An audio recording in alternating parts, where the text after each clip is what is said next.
Hello, fellow Muppet fans, and welcome to Movin' Right Along, a Muppet movie podcast brought to you by toughpigs.com. This is the podcast where we watch the Muppets Take Manhattan 2 minutes at a time and talk about it a lot. I'm your host, Ryan Roe. I'm your other host, Anthony Strand. And this week, our very special return guest from last week is back with us. And tell everyone who you are, guest. Hi, it's Roz Strand. I am a Muppet fan and Anthony's wife and Ryan's friend, and happy to be back. That's so many things. Thank you for joining us again. Thanks for asking me. It's course. Nice to come down to the basement every now and then. I don't have a basement. Actually, I do, but I'm in an apartment building, so I have to share the basement with everyone else. Anyway, so this week we are talking about minutes 57 and 58 of the Muppets Take Manhattan, in which Gonzo's water skiing stunt goes wrong and Rowlf meets Snookums. So we open at the scene of Gonzo's aquacade performance. Briefly, what's an aquacade? It's just a water-based sort of almost like a circus, similar to a circus performance. There's divers and synchronized swimmers. They're not really in fashion these days, but I think in decades past, it was a big thing. Like at the 1939 World's Fair and the 1964 World's Fair in New York, there was a big, huge aquacade with lots of people swimming and diving and doing stuff like that in the water.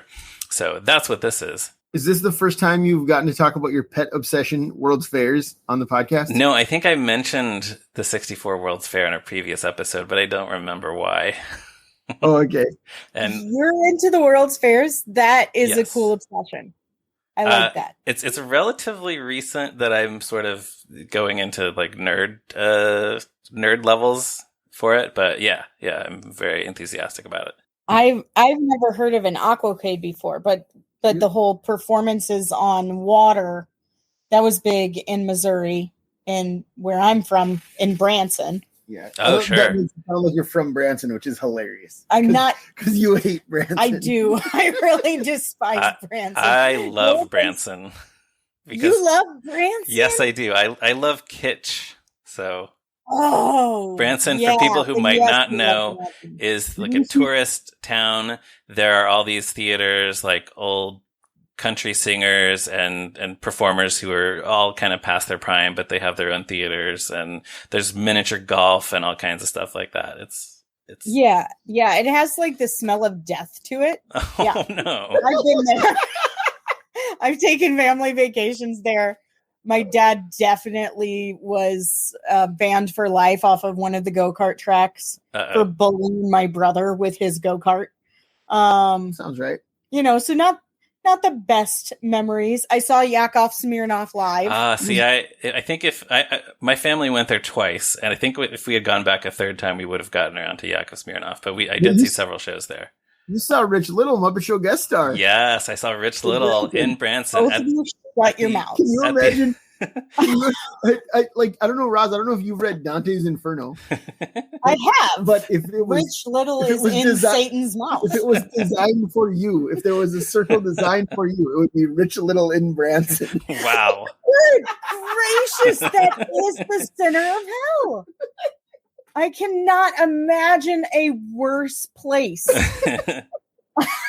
Well, in a Rich Little show in Branson. Yeah. Bless your heart, Ryan. Have you had therapy? I enjoyed it. I mean, I was still kind of essentially a kid. He did do his Kermit impression with the Fisher-Price Kermit puppet. Ouch! And then after the show, I got his autograph, and I told him that I saw him on a Muppet Show, and I thought he was really funny.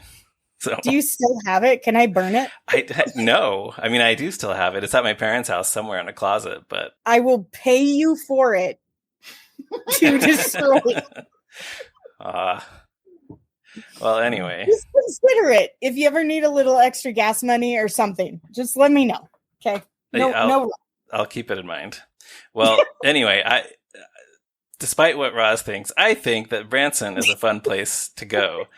And here's another fun place to go. It's the location where this scene was actually filmed. It is not in Michigan. This is an amusement park called Playland, which is in Rye, New York.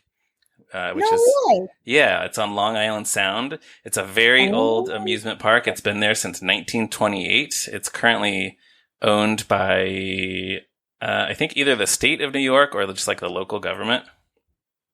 And it has a lot of very charming carnival-style rides, like little things that spin around and a little wild mouse roller coaster. And it also has a ride called the Derby Racer, which is one of the most terrifying rides I've ever been on. It's one of only 2 of these kinds of rides that still remain in the United States. Apparently there used to be a lot more of them, but the official website says, the horses imitate the motion of real steeplechase steeds. So basically, you get on a horse, it's sort of like a carousel style horse, and then there's just like the bare minimum of a safety restraint that's holding you onto it. And then the horses just like rotate around this track and they go faster and faster and faster and faster. And you have to hold on for dear life, trying not to fall off. And if you are a large adult like I am, your center of gravity is such that you feel like you're going to fall off at every second. So my wife and previous podcast guest, Stacy, and I rode this, and her comment afterward was like, the ride just kept going and going. And I eventually resigned myself to the fact that I would be on it for the rest of my life.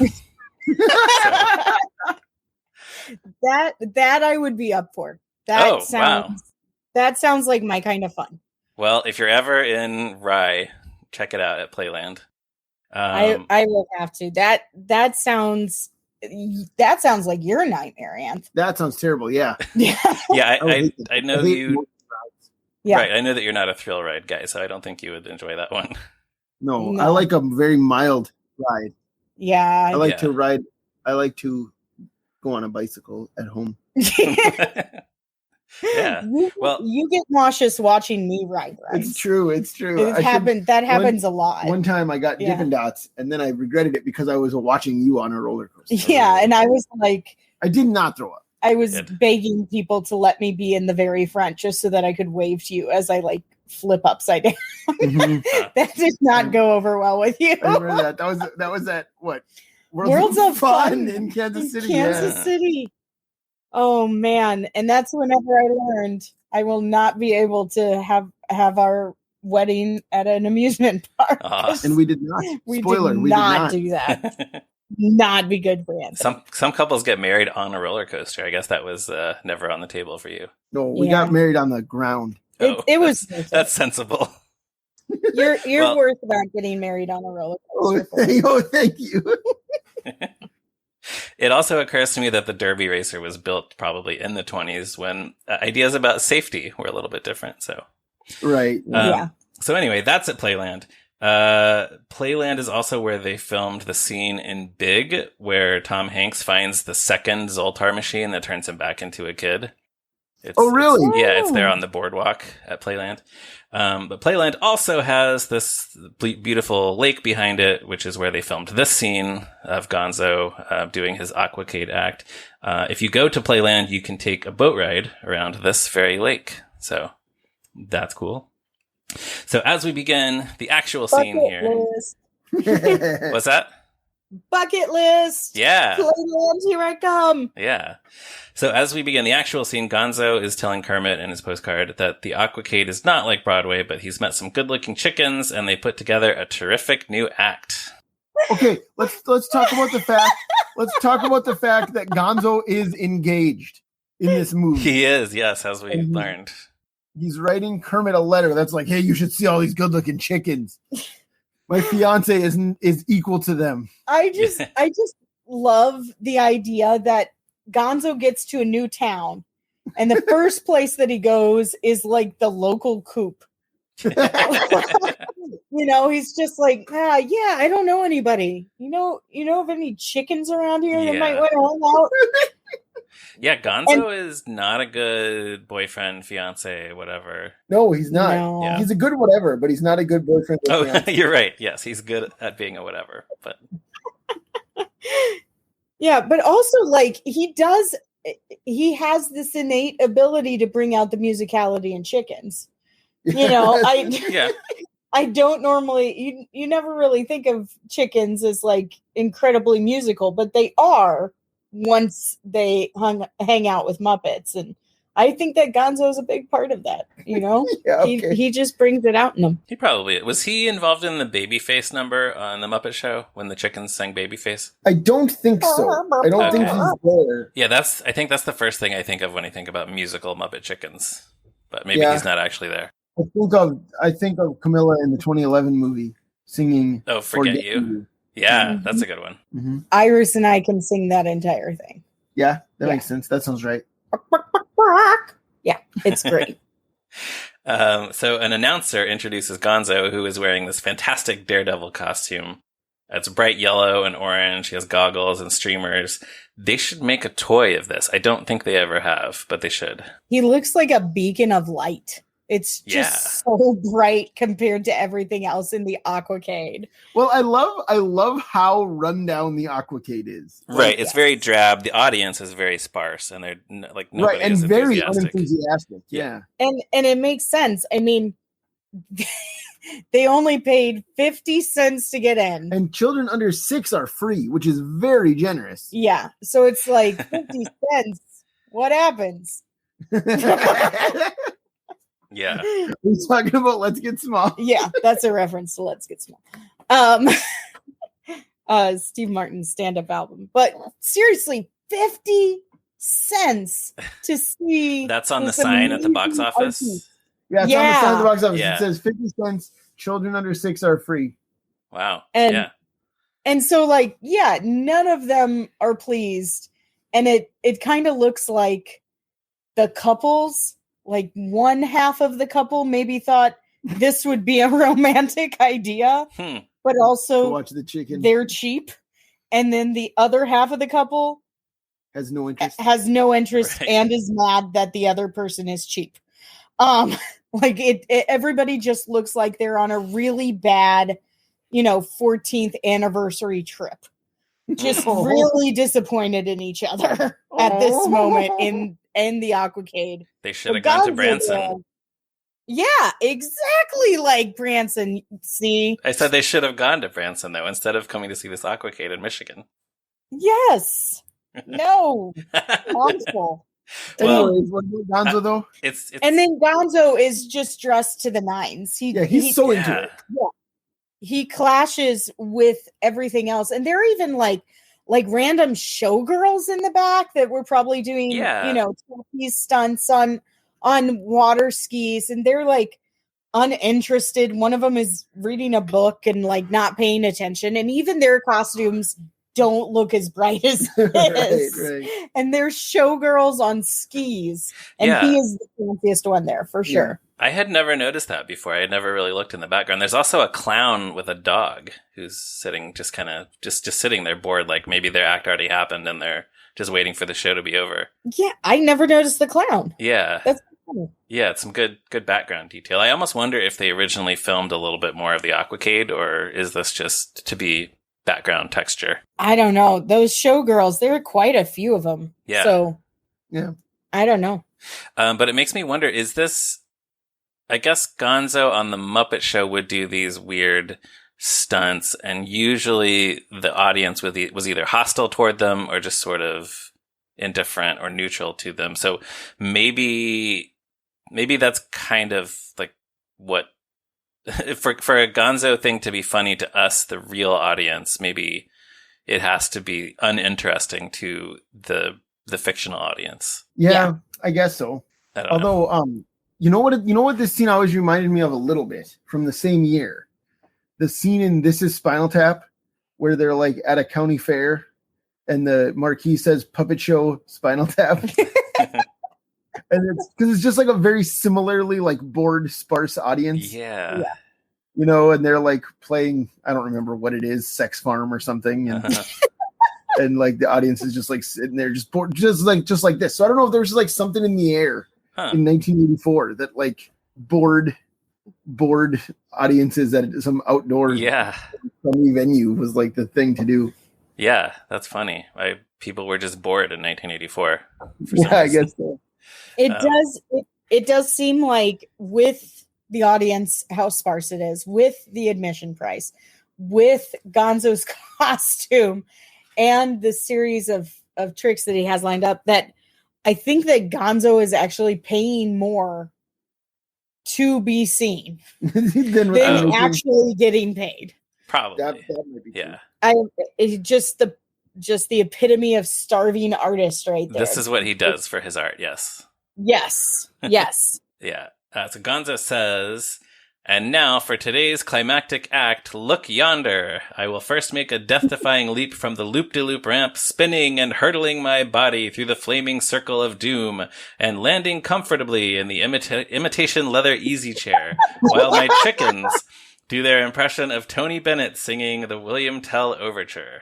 The imitation leather is such a nice touch. Such a nice detail, yeah. It's this is just a great Gonzo weird stunt for the sake of art or spectacle or whatever it is that he really hasn't done in the other two movies before this, so it's nice to see.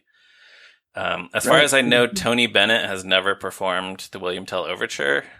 It is an instrumental. It doesn't have lyrics. Right. Yeah. Although I would love to hear him, like da da da da da da da da. I don't think he ever has. It's not just like Tony. Great. Thank you. I did wonder, is the imitation leather like an environmental stance? Like he won't touch that because he is a whatever and appreciates all animal life, or is it just because he really can't afford leather? I think though you don't want to put that real leather out on the water. Oh yeah. It would get splashed, it would stain. Oh yeah. So he is planning on doing this more than once. Oh yeah. Oh, bless his heart. He probably has multiple shows a day. Funny. I never considered that. Yeah. And he has the whole setup, it's the ramp, it's the loop-de-loop, and the circle of doom is on fire. So yeah, it's a whole setup he has. It's 3 stunts, one after the other.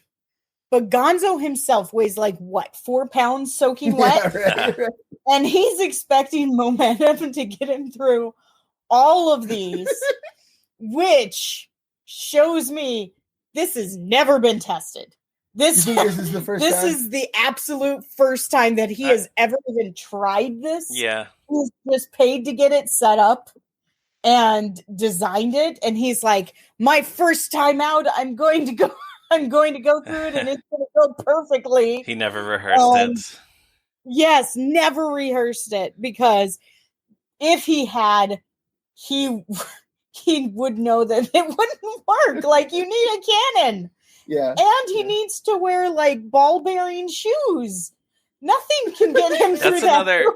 That's another way that this is similar to a Muppet Show act, where Kermit often seems surprised by the things that happen in the acts on stage, which makes it seem like, I guess they never rehearsed. Nobody really knows what's going to happen. Yeah. So, yeah. Yeah, you're right. That is very Muppety to just be like, okay, we're going to do this thing and maybe something will come of it. Yeah. Sure. There's a guy in the audience who we see a few times. I had never noticed this before, but his shirt, I think he has this pattern that is like mushrooms pointing in different directions.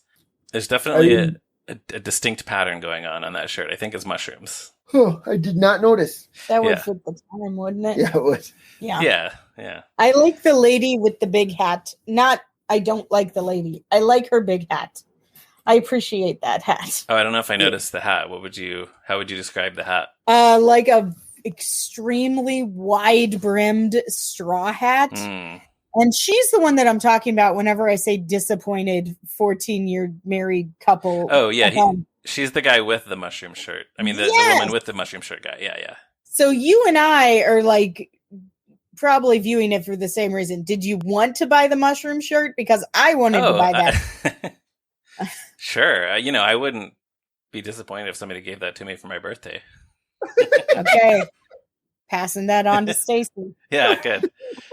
Good luck finding it. Note the hat. All right. Just do a Google search for mushroom shirt 1984. Yeah. Yeah. Gonzo asks for silence, and he asks the driver of the speedboat. I guess, everybody probably has seen this before. Gonzo's on water skis. He's on this ramp. There's a speedboat out in front of him. So he asks for silence. He asks the driver of the speedboat if he's ready. The driver is a guy in a giant chicken costume. Presumably this is either recycled from, or it's just the same pattern as the giant chicken costume that Harvey Korman wore on his episode of The Muppet Show. Oh, yeah. It looks, it's very similar at the very least. The driver gives a thumbs up, and Gonzo says, "Thank you, Margaret." So, do you think Gonzo's like into it? This guy wearing a chicken suit? Gonzo's calling him Margaret? No, I'm just wondering. That's gross. Probably. Dude hit on Big Bird. Yeah. And I guess the guy is cool. And his name might be Margaret. This person I don't want to assume anything. The person in the chicken costume might actually be named Margaret. Who knows? Gonzo is really bad at telling, Camilla apart from every other chicken. And if you do look at that costume, Margaret does have beautiful eyes. That's what I'm saying. I think he's into it. It's just a bigger Camilla.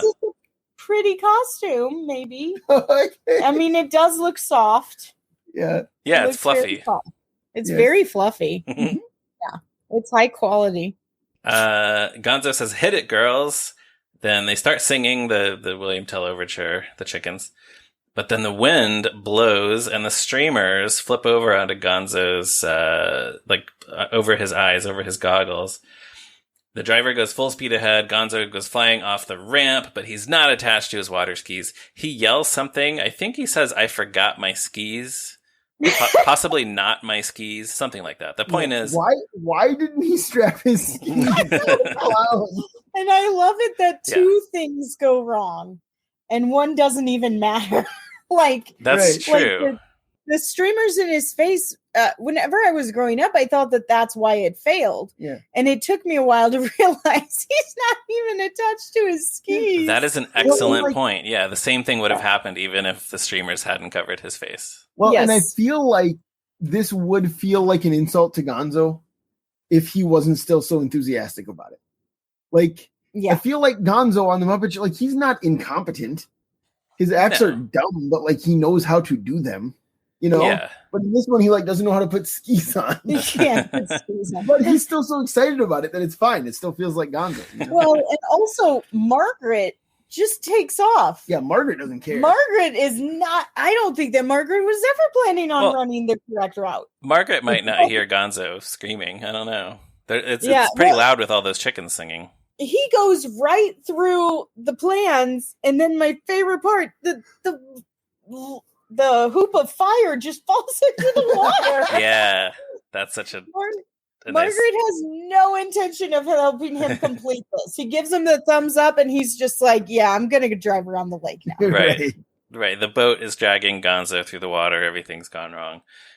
Then we cut to the guy in the audience with the mushroom shirt, and he says, completely deadpan, "Don't sound like Tony Bennett to me," which is one of my absolute favorite jokes in this movie. It's just such a punchline on top of a great punchline. So I really love that. They should be freaking out, and it's just the audience. Yeah, this isn't what I paid 50 cents for. But instead, everyone's just kind of eh. I was told Tony Bennett would be imitated well. Now I'm depressed. It's just like you if you went to see Rich Little. I would never go to see Rich Little. Well, so then, because everybody in their postcards is trying to make Kermit think that they're doing well, Gonzo signs off by saying that everything's going swimmingly. So, any final thoughts on the Gonzo postcard before we move on? I would love to see how Gonzo actually, because I believe I would think that Gonzo would actually write out his entire act for Kermit in the postcard. And then say that it went off swimmingly. Yeah, I think that's what he did. Yeah. Well, they don't read the postcard. They say what he says at the Aqua Yeah, King. That's true. Yeah. But I imagine he did describe it. Yeah, and I would love he loves to share his art. Yeah, I would love to see Kermit's reaction to the flaming hoop of death. Because Kermit would do that great little woo! Yeah. I assume there's a little bit more written in the postcard. But actually, I had a note from the March 7th, 1983 draft of the screenplay. Gonzo describes the act a little bit differently to the audience. He says, "My daredevil chickens and I will ski intricate patterns through the slalom course. And then we will make a death-defying jump from the ramp, hurtling our bodies high into the air to form the outline of our beloved 13th President of the United States, Millard T. Fillmore, all the while singing, 'Do You Know the Way to San Jose?'" That would also be a really good one. It is. I think somehow, just referencing a lesser-known president is always, I guess, a reliable comedy go-to. Yeah. So Millard T. Fillmore. And then, "Do You Know the Way to San Jose?" That's a pretty funny song title, too. I guess they would have had to get the rights to that, whereas William Tell Overture is probably in the public domain. Public domain, yeah. Mm-hmm. So, one production note, they couldn't have planned for the flaming hoop of fire to fall into the water. Yeah, they could have. There could be a string that, it's far enough away. Yeah. There could be something pulling it over. Yeah, I guess so. But I didn't think how many takes would they need to do? How many times are you going to be willing to set up a giant flaming hoop in order to get the right take of pulling Gonzo through the water? How dedicated are you to that gag? Yeah. Is what I'm wondering. Though. It's a good gag. It is a good gag, but it just seems so complicated. Yeah. Muppets do super complicated things just on a very tiny scale. And we're talking about a very large scale, the size of a speedboat here. And it just falls into the lake in perfect time with the gag. Yeah, so that's why I think it will be planned. Yeah. But man, I'm looking at it now. Yeah, I'm looking at it now. The shot where the hoop falls, the speedboat is there, but it's kind of far away, and I guess the chickens might be there. Margaret is visible, but it's kind of hard to tell if the chickens are actually there. So there might not be puppeteers in the speedboat in that shot. It might just be either empty puppets or just Margaret and the boat. And then, maybe they just shot it a few times, and I can't tell how they would have made the hoop fall down exactly, but it's all very well coordinated. Yeah, for sure. Well, the next postcard is from Rowlf, and he says, "Dear Kermit, how's the frog?" Well, can we just talk about Dear Kermit, how's the frog? Yeah. Because, of course, Rowlf and Dr. Teeth sound very similar to one another, famously. Yes. And Dr. Teeth opens his letter with, "Dear Kermit, how's the man?" How's the man? Yeah. So Rowlf, I feel like this is like a key to the difference between the two of them, is that Rowlf has more respect for Kermit's species, right? I guess Dr. Teeth refers to his own species, and Rowlf correctly identifies him as a frog. I don't think any disrespect is meant by Dr. Teeth, but that's true. But Rowlf, as an animal American himself, right? Yeah. I love this train of thought so much. I would have never considered that in a million years. Yeah, but that's because I love when Dr. Teeth says, "Dear Kermit, how's the man?" I think about that all the time. I've often noted "how's the frog" a bunch of times in the past. I've never thought about "how's the man." Yeah, I love it. Yeah, he's at the Poker Hall. Dear Kermit, how's the man? I don't know. Well, he says, "I'm in Delaware and I found a terrific job in management. I'm surrounded by friends and I love what I'm doing." But then we see that he's actually running a kennel. He is surrounded by unhappy barking dogs, and he looks pretty miserable. Most of these are Muppet dogs, but a few of them are actually real dogs toward near the camera. Yeah. They don't really move as much as the puppets. Right. They're just they're probably trained. Yes, they're better behaved than the Muppet dogs. Yeah, so they just kind of lie down and slowly get up, and it kind of looks like moving paper almost. Yeah. Huh. I love that he's in management. I know, he has a terrific job in management. Yeah. And it's just like I'm just managing the cages here. But they're all dogs just like him. I know. He's the manager and they're his subordinates or something like that. I guess. Yeah, although I do love Mr. Rowlf, Mr. Manager Rowlf, like bored doodling on the table with a pencil. Yeah, and I noted that he is holding that pencil in his right hand, which is interesting because Muppets usually write with their left hand because the puppeteers are usually puppeteering right-handed with their hands, the right hand in the mouth of the character and their left hand controlling the left hand of the puppet. So I guess maybe somebody else is working both of Ralph's hands or something like that. But that's probable. Yeah. There is a placard on the front of his desk that says, "Trust your dog with our dog. Rowlf, manager." I never noticed that. That's great. Yeah, that's a fun detail. I had never noticed it before.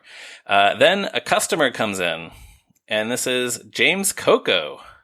But who is James Coco? Who is James Coco? So James Coco was an actor. He was a stage actor. I think most famous for the Man of La Mancha movie. He played Sancho Panza. Although I think in that movie they say Sancho Panza. Sancho Panza, yeah. And Don Quixote. Don Quixote, yep. And but he's also among like trivia nerds, most famous for the movie Only When I Laugh, for which he was nominated for an Academy Award and a Razzie. Oh, wow. Only performance in the history of the Razzies to be nominated for both an Oscar and a Razzie for the same performance. Can I assume that you've seen it? I have not. No. We should seek that out. We should. And then we can determine for ourselves which if either of those nominations were deserved. Or both, yeah. Yeah, or it could be a Nicolas Cage scenario where he really does qualify for both. Yeah, I feel like it must be super committed. You know, like there's no way he's doing it halfway, right? Right. Yeah. And he was on the Muppet Show too. He was, yes. I was going to say he was also in the two Neil Simon written movies, Murder by Death and The Cheap Detective, which I constantly confuse for each other. And you've seen one or both of them? See, that's the thing. I've seen one of them, but not the other, but I don't remember which one I've seen. I think I've seen The Cheap Detective, and I haven't seen Murder by Death, but I could be wrong about that. And then he also wrote a best-selling book called The James Coco Diet, which was about his method for weight loss. So I think that was like an unexpected late career development for him, that he became a weight loss expert. A dieting expert. Produces results in 100% of James Coco's. Yeah, there you go. It's Coco Day.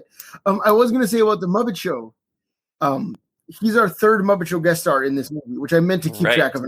Yes, the second one was Brooke Shields last week. It's been Liza Minnelli, Brooke Shields, and now James Coco. Yeah. So that's three. Yeah, he guest starred in the third season. I haven't seen that episode. I've seen it once or twice, but I actually it was one of the first ones I rewatched on Disney Plus. Yeah. Just because I was bouncing around between seasons and I was like, I haven't seen James Coco in a while. It's a good one. He's one of these guest stars who like plays it as though he's miserable to be there. Oh, that's always fun. Oh, that's fun. Yeah, it's very funny. I remember the final number is him singing Short People with all the Muppet Monsters. Right. Yeah, exactly. Oh, I actually remember that one. Yeah, it's a good one. Yeah, he does good with that. Yeah. But yeah, I like it whenever I think of that as like the Statler and Waldorf take on the Muppet Show. You have a few of those guest stars where they're just pretty much being Statler and Waldorf. Right. John Cleese, Carol Burnett. John Cleese. Mm-hmm. Yeah. J.P. Morgan tells Kermit how unhappy she is about the opening number. Right. Yes. Tony Randall a little bit. Tony Randall kind of only in the opening. The cold opener is about him in disguise because he doesn't want the Muppets to know that he's on the Muppet Show. Yeah. kind of Bob Hope. Because Bob Hope just doesn't have time. He's just he just doesn't care to be there. It's still like, he's like not committed. This isn't good enough for me to actually spend time on. Yeah, right. Yeah. James Coco's character introduces himself. He says, "I am Mr. Skeffington.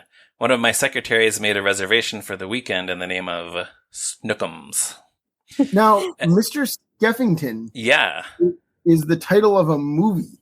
Yes. 1944 movie starring Betty Davis and Claude Rains. I did not know that until I was writing my notes for this episode, and I just Googled the name Skeffington because I didn't know if this was even a real name or if it was just a wacky name that they made up for this movie. Yeah, I feel like it must be a reference to that movie, but like that movie is nothing like this. It's not it's not like Claude Rains as like a rich man who's obsessed with his dog. Yeah. Or something, you know? Well, just the fact that it's Mr. Skeffington and not like James Coco coming in and saying, "Hi, I'm Fred Skeffington," you know? Yeah, right. Yeah, Mr. Skeffington.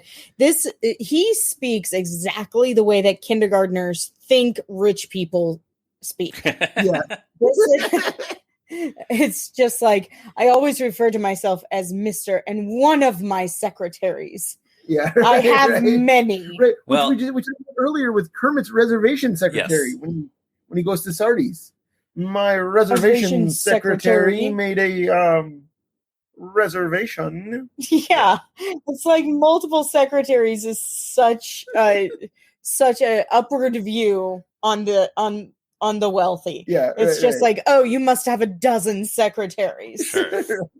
One only makes reservations for his dog, Snookums. Yeah. It might be an intentional callback to that. I kind of wish Mr. Skeffington had said, "My reservation secretary made that a would have been reservation." funny. That would have been funny. Jeez, it's a running gag. Right. Yeah. That would have been good. That would have been great. Yeah, he is just completely cheerless. It's very funny performance by What's Mr. Coco. funny is he's completely cheerless until he turns and talks directly to Snookum. Yes, exactly. So he introduces Rowlf to Snookums, his little, I don't know what breed of dog this is. Can you tell? That looks like a Shih Tzu. Okay. I will not have to bleep that. Oh. It sounds like something I would normally have to bleep, but I will not have to because that's a breed of dog. It's what you say. I know. It is a Shih Tzu. Yeah. It kind of looks a little bit like a Lhasa. It looks exactly like my great aunt Charlotte's late dog. Oh, the dog, not the aunt. Whenever I see that, then I'm just like, oh, I bet that dog smells horrible because it looks like my great aunt Charlotte's dog. Well, Snookums has a little bow and her fur on her head. Snookums is being carried by this, I guess, the chauffeur who I was thinking valet. Or it could be, yeah. But just never smiles, never reacts, never shows emotion, just doing his job. Mr. Skeffington snaps for him to bring Snookums forward, and that's what he does. He's just doing his job. Yeah, he commits to that role so hard. Yeah. I just don't know how you could stay that straight-faced to James Coco like, you know, it was almost like a game of, that game, Tell Me How Much You Love Me. Have you guys ever played that? Is that the same as I Love You, Please Smile? Oh, that's the game. Yeah, thank you. So that's what it reminds me of. It's like James Coco is playing Do You Love Me, Please Smile to his valet. But instead he's trying to make him smile by talking to this dog. Yeah, I could see that. I gotta say, I hated that game in high school church youth group because that's where I played it. It's the worst thing when you're a teenager and you're playing this game and the object is like whoever is like it picks somebody in the group and goes over to them and says like, who, you say their name and you say, yeah, will you please I love smile? You. Will you please smile? And when you're a teenager and the girl that you have a crush on comes over and does that, like, it's just the most awkward thing. And I hated it. And I think everybody hated it. I liked it. maybe you were good at it. Were you better at getting people to smile or were you better at not smiling when people asked you to smile? I was terrible at not smiling, but I did find that it led I enjoyed it. All right. I was successful at it. I would say that. And I mean, some people must have enjoyed it. Boys, this was like an open invitation to be as ridiculous as you want in front of your pastor. Yeah. And all in the name of the game. I never played that game. We just did that dumb thing where you have to pass an orange using your neck. Oh, that was terrible too. Yeah, that was also awkward. You put the orange under the neck and then you gotta go like this. I don't think that our pastors would have done that because the whole point of honey, I love you, please smile, is that you couldn't touch each other. All you can touch is the orange. Oh wait, you're saying you couldn't touch each other in the? Yes. Oh no, so the way we played it, like you could sit on their lap. I mean, I guess. Whoa. Yeah. This is why it was so terrible. Yeah. It was. That would be so uncomfortable. Much more awkward. They don't. I'm sure they no longer play this in most church youth groups, but it was bad. I have no idea, but yeah, ours you could not touch the other person, so you had to do everything possible. It was much more like bird mating, where you just like do a theatrical thing in order to get their attention and make them laugh. Yeah. That's a better way to play it. Yeah, that was definitely less awkward. Yeah, I'm sorry, Ryan, that you had to go through. Yeah, I might have to track down my old youth director and tell him how traumatized I was. Oh. They forgot a rule. You're not supposed to touch each other. That's a better rule. It's youth group, man. I know. Exactly. Anyway, I was just thinking, I don't think the chauffeur or valet is credited, but Mark Marone as chauffeur. He is a chauffeur. You win. He does not have his own page on Muppet Wiki until now. We're gonna give him a Muppet Wiki page in real time on the podcast. Oh, do it! Please do it right now. Tapping. You heard it here first. He has 7 credits. He has 7 credits on IMDb. Mark Marone. I have not heard of any of these except so the Muppets Take Manhattan, and then Charles in Charge, and then a movie, one episode, then also Glow. Mark Marone. Mark Maron. Totally same guy. Lock the gates. Was the chauffeur in this? He's like 23 years old or something. This guy is so much taller than Mark Maron, though. Yes. And then he was in a movie called The Closer, a movie called The Quest for the Meaning of Life, which he also wrote, apparently, so that's cool. That was a Monty Python movie. He didn't write that. Quest for the Meaning of Life in 2008. So this actually came after the Monty Python movie. And then 3 short films, which I've never heard of. So yeah, he might just be another one of these actors in this movie who mostly did stage work, and they just kind of recruited him from that. Right. From the New York theater scene. Anyway. I had no idea that James Coco was even famous until Anthony showed me his episode on The Muppet Show. I sat you down. I was like, you got to check this out. It's called James Coco. It's on The Muppet Show. No, I didn't. We watched every episode. I thought that both of them were just like bit parts, and it turns out like, James Coco is incredibly famous. Yeah, but he's like featured. He's so famous. Elliot Gould was famous. I didn't know Elliot Gould was famous. Can I tell that?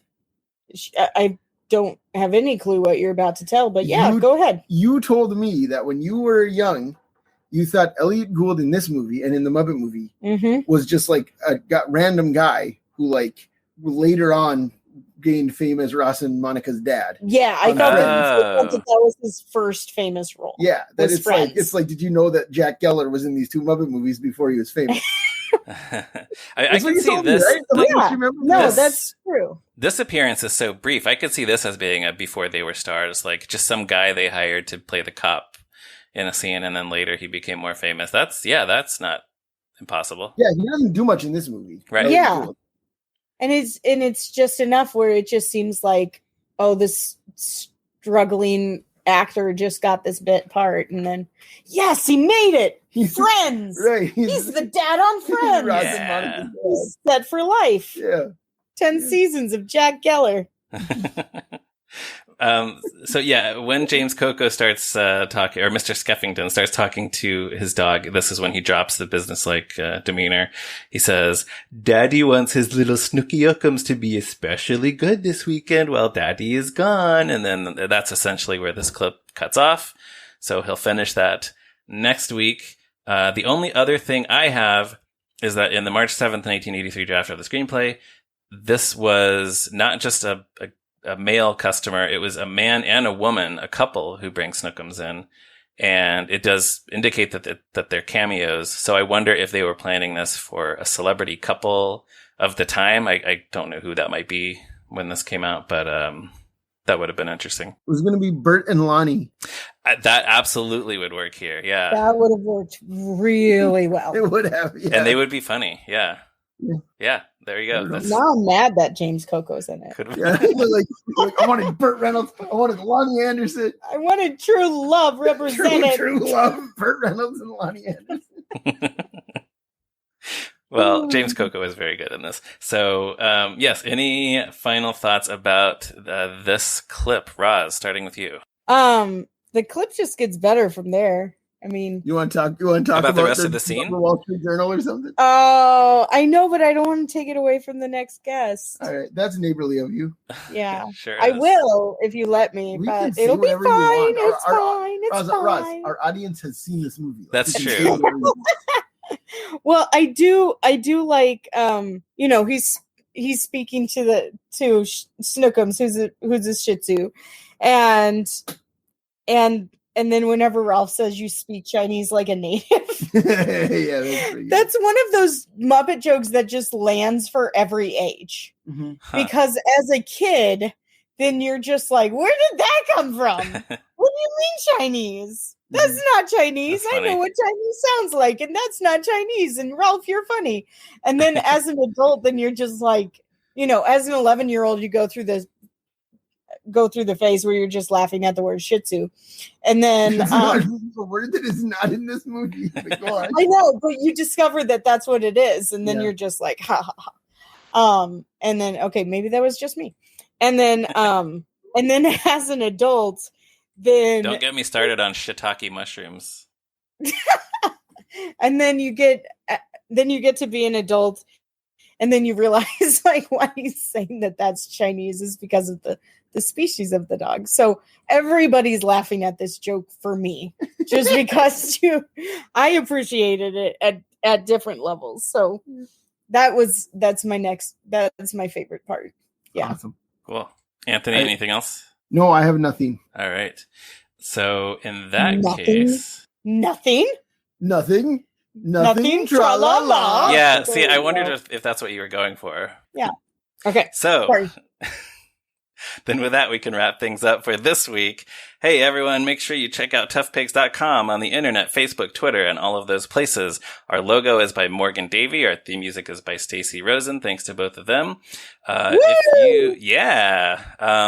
If you have comments on these minutes, future minutes, the movie, anything, you can send us an email at movinrightalong@toughpigs.com to let us know what you're thinking. You can find me on Twitter at Ryan Roe. And Roz, where can people find you on the internet? What's your Instagram? What's your TikTok? What's your Twitter? I don't do any of that. And you're better off. If you can find me on Facebook, then we're probably already friends. And if you can't find me, get a message to Anthony, and he will tell me IRL. There you go. That's how Impressionist Rich Little. Stop it! I'm gonna stab you. If you are Rich Little, please get a message to Roz. No, that's what IRL stands for. Impressionist Rich Little. Oh, I get it. It doesn't. That's great. I did steal that from Ken. That's true. Okay. So yes, also everyone, if you could please give us a positive review on Apple Podcasts or anywhere you can give us a positive review. Hey, we did notice a couple of new-ish 5-star reviews recently, and we are very happy to see those. It actually really means a lot to us to know that people are listening and enjoying the show. So thank you for doing that, and thank you for anyone else who might do that after hearing me speak these words. And everyone, please come back next week for another episode of Movin' Right Along. Goodbye.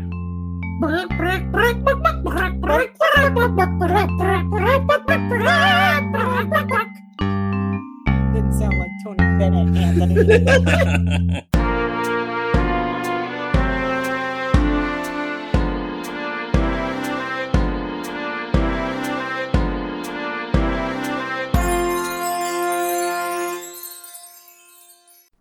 I don't actually need to ever listen to the podcast because Anthony will come up, I'll tell her the funny parts. Sure. Yeah, love you to death, but you retell everything that you find interesting in life to me.